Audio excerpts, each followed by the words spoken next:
Good morning, good afternoon, good evening. Welcome to Raven's Readings. I do these readings twice a week from various classics. If you subscribe to my free Substack newsletter at ravenzoo.substack.com, you'll get notified of the next episode and can leave your comments or suggestions. And you can also check out there my flash fiction writings or musings on the world. I will be reading to you from Very Good Jeeves. It's a collection of short stories written by P.G. Wodehouse in 1930. Jeeves, a very competent valet, and his hapless employer Bertie Wooster were characters in dozens of short stories by Wodehouse. The stories are told from the point of view of Bertie. Last episode, the hope was that without lunch, Bingo's wife would get all hangry and turn on her friend Miss Pyke. However, it looks like she'll be fine and can wait until tea time. Harsh words on a country road. Well, the long day wore on, so to speak. I can't say I enjoyed myself much. I was distrait, if you know what I mean, preoccupied.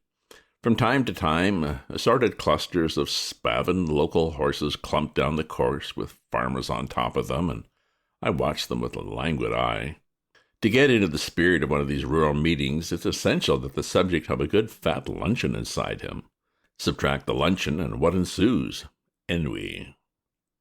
Not once, but many times during the afternoon, I found myself thinking hard thoughts about Jeeves. The man seemed to me to be losing his grip.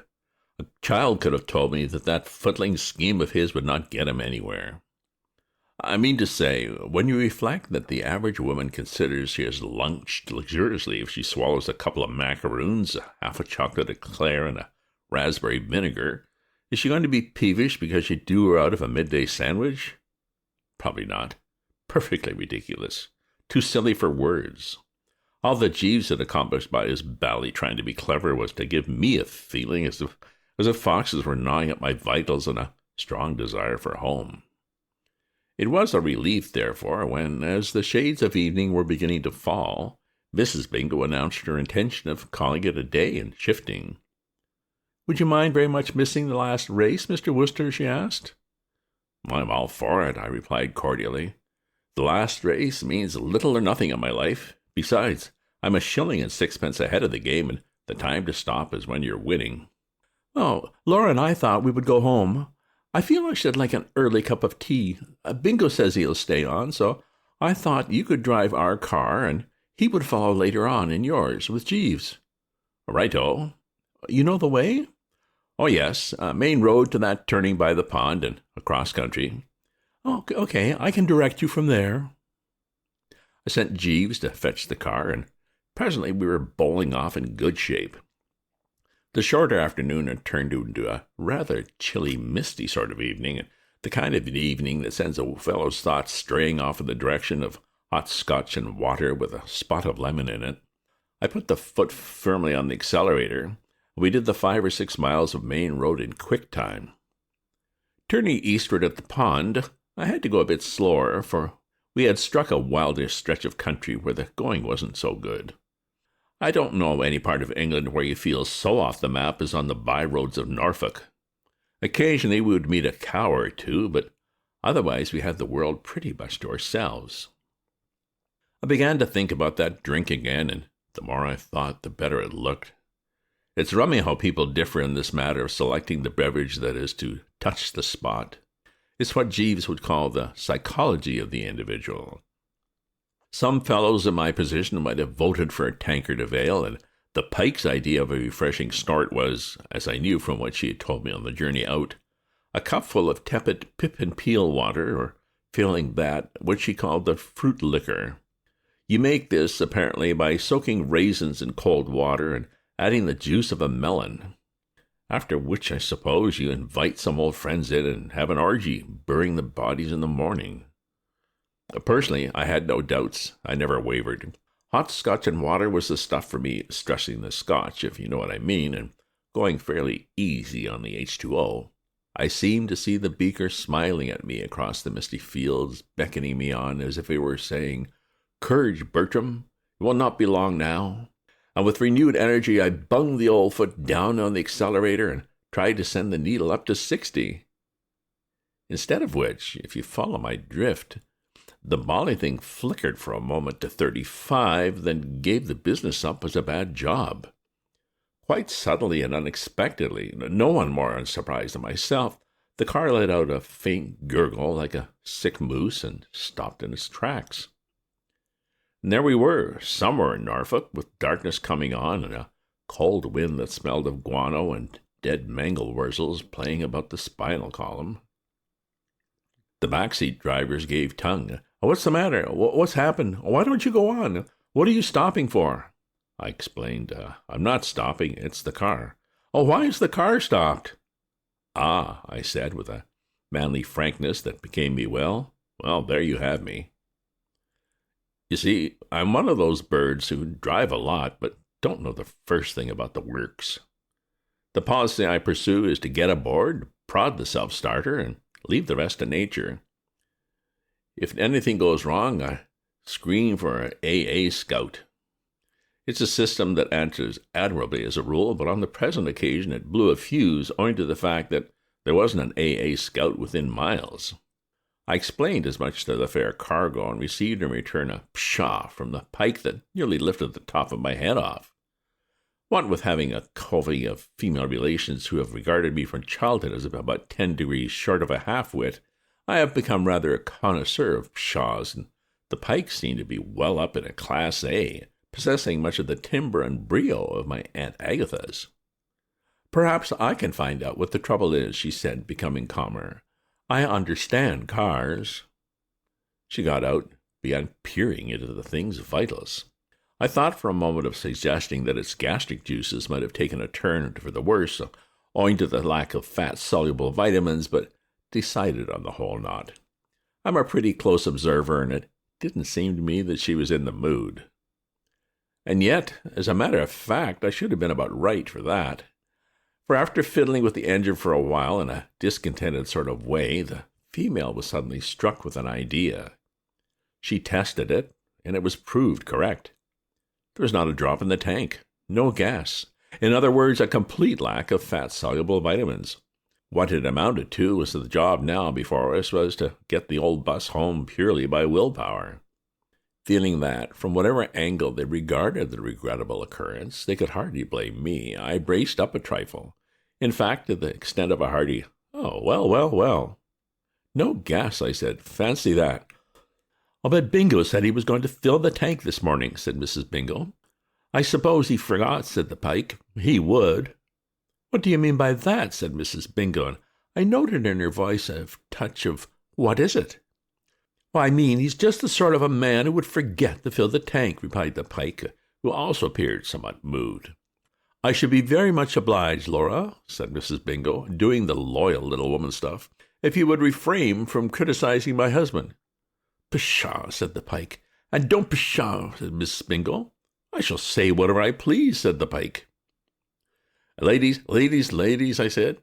It was rash. Looking back, I can see that. One of the first lessons life teaches us is that on these occasions of back chat between the delicately nurtured, a man should retire into the offing, curl up in a ball, and imitate the prudent tactics of the opossum, which, when danger is in the air, pretends to be dead, frequently going to the length of hanging out black crape and instructing its friends to stand round and say what a pity it all is. The only result of my dash at the soothing intervention was that the Pyke turned on me like a wounded leopardess. "Well," she said, "aren't you proposing to do anything, Mr. Wooster?" "What can I do?" "Well, there's a house over there. I should have thought it would be well within even your powers to go and borrow a can of gasoline." I looked. There was a house, and one of the lower windows was lighted, indicating to the trained mind the presence of a taxpayer. "A very sound and brainy scheme," I said ingratiatingly. "I will first honk a little on the horn to show we're here, and then rapid action." I honked with the most gratifying results. Almost immediately a human form appeared in the window. It seemed to be waving its arms in a matey and welcoming sort of way. Stimulated and encouraged, I hastened to the front door and gave it a breezy bang with the knocker. Things, I felt, were moving. The first bang produced no result. I just lifted the knocker for the encore when it was wrenched out of my hand. The door flew open, and there stood a bloke with an expression of strained anguish on his face, a bloke with a secret sorrow. I was sorry he had troubles, of course, but having some of my own, I came right down to the agenda without delay. "I say," I began. The bloke's hair was standing up in a kind of tousled mass, and at this juncture he ran a hand through it, and for the first time I noticed that his eyes had a hostile gleam. "Was that you making that infernal noise?" he asked. Yes," I said. I did honk." "Honk once more." "Just once," said the bloke, speaking in a low, strangled voice, "and I'll shred you up into little bits with my bare hands. My wife's gone out for the evening, and after hours of ceaseless toil I've at last managed to get the baby to sleep. And you come along making that hideous din with your confounded horn? What do you mean by it, blast you?" "Well, that's how matters stand," said the bloke, summing it up.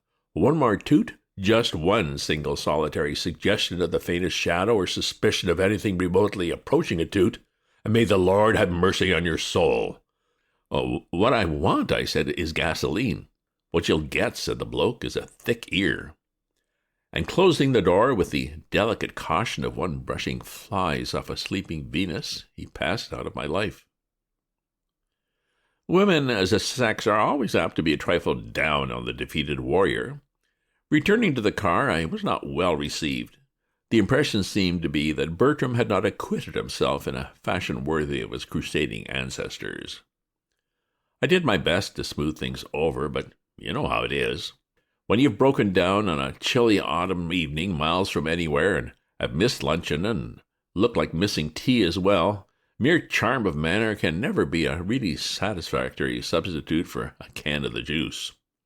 Things got so noticeably unpleasant, in fact, that after a while, mumbling something about getting help, I sidled off back down the road.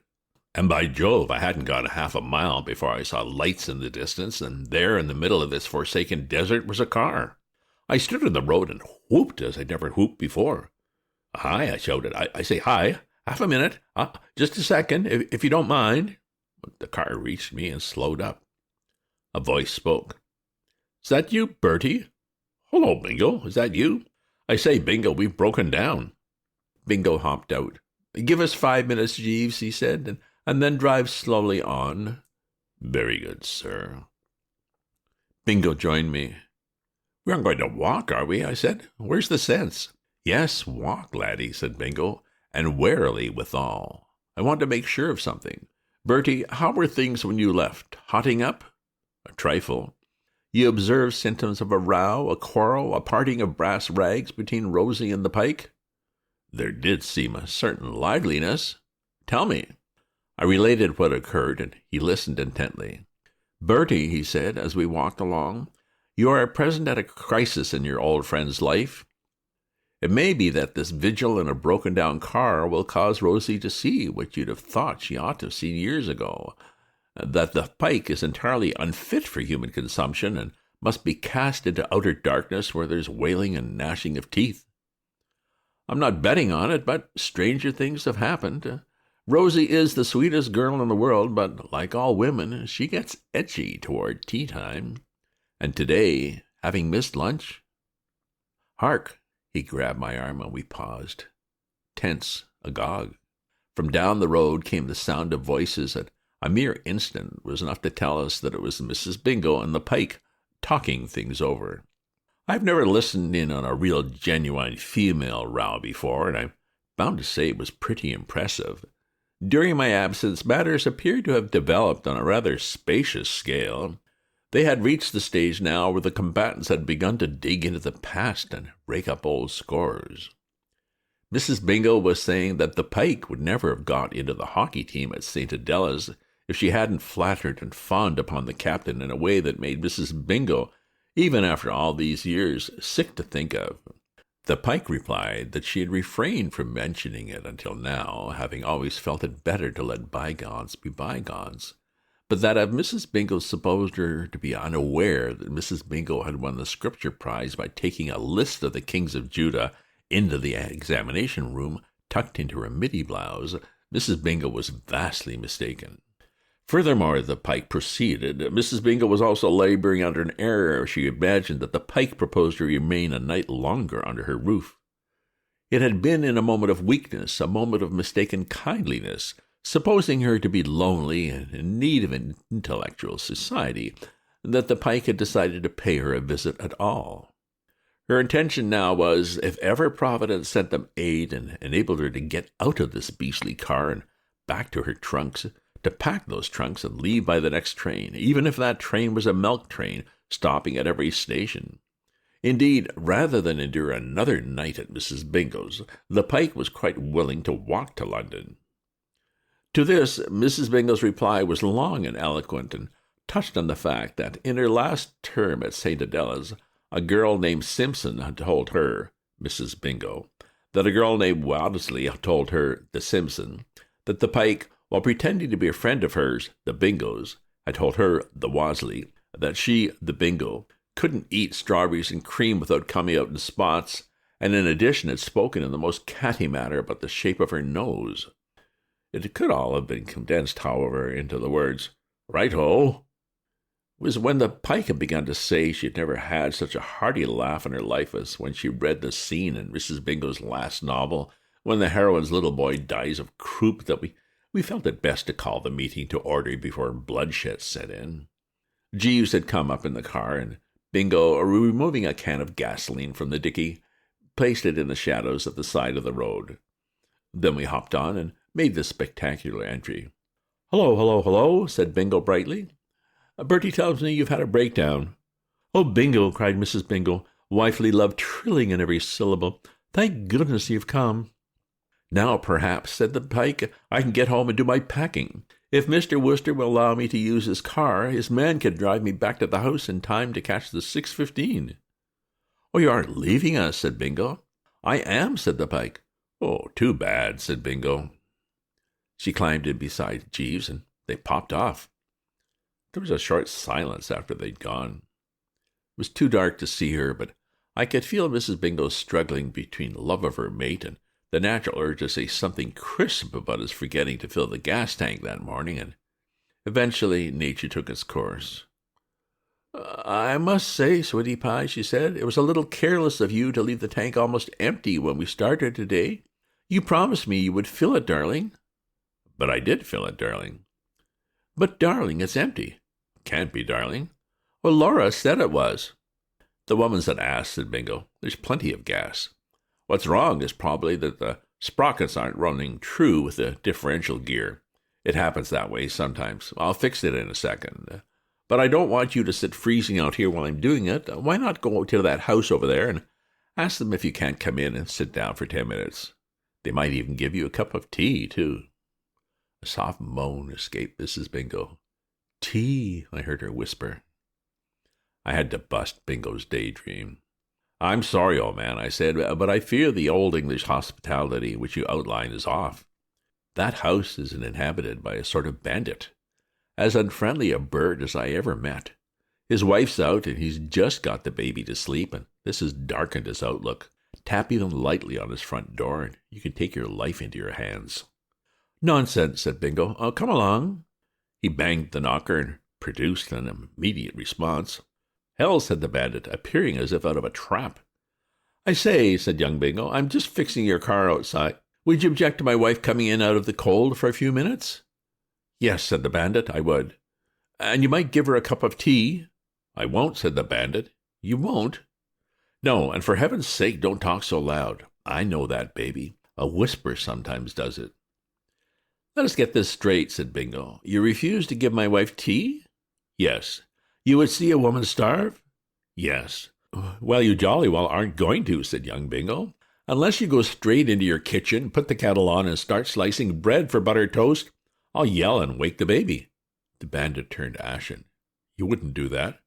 "I would." "Have you no heart?" "No." "No human feeling?" "Nope." The bandit turned to Mrs. Bingo. You could see his spirit was broken. "Do your shoes squeak?" he asked humbly. "No." "Well, then come on in." "Thank you," said Mrs. Bingo. She turned for an instant to Bingo, and there was a look in her eyes that one of those damsels in distress might have given the knight as he shot his cuffs, and turned away from the dead dragon. It was a look of adoration, of almost reverent respect. Just the sort of look, in fact, that a husband likes to see. "Darling," she said. "Darling," said Bingo. "Angel," said Mrs. Bingo. "Precious," said Bingo. "Come along, Bertie. Let's get at that car." He was silent until he had fetched the can of gasoline and filled the tank and screwed the cap on again. Then he drew a deep breath. "Bertie," he said, "I am ashamed to admit it, but occasionally in the course of a lengthy acquaintance there have been moments when I have temporarily lost faith in Jeeves." "My dear chap," I said, shocked. "Yes, Bertie, there have. Sometimes my belief in him has wobbled. I've said it to myself, has he the old speed, the ancient vim? I shall never say it again. From now on, childlike trust. It was his idea, Bertie, that if a couple of women headed for tea suddenly found the cup snatched from their lips, so to speak, they would turn and rend each other. Observe the result. But dash it, Jeeves couldn't have known that the car would break down. On the contrary, he let all the gasoline out of the tank when you sent him to fetch the machine, all except just enough to carry it well into the wilds, beyond the reach of human aid. He foresaw what would happen. I tell you, Bertie, Jeeves stands alone." "Absolutely. He's a marvel, a wonder, a wizard." "A stout fellow," I agreed, "full of fat, soluble vitamins." "The exact expression," said young Bingo. "And now let's go and tell Rosie the car's fixed, and then home to the tankard of ale." "Not the tankard of ale, old man," I said firmly. "The hot Scotch and water with a spot of lemon in it." "Oh, you're absolutely right," said Bingo. "What a flair you have in these matters, Bertie. Hot Scotch and water it is." End of chapter. Well, as they say, very good, Jeeves. Very smoothly done. Just a reminder, if you subscribe to my free newsletter at ravewithzeo.substack.com, you'll get notified of my updates as soon as they're ready. Plus, you can browse the various short stories and musings I have in there. If you enjoyed this reading or have other classics you'd like to hear, do leave me a comment. Check out my other posts on my Substack, and remember to share this with your friends. Ta-ta for now.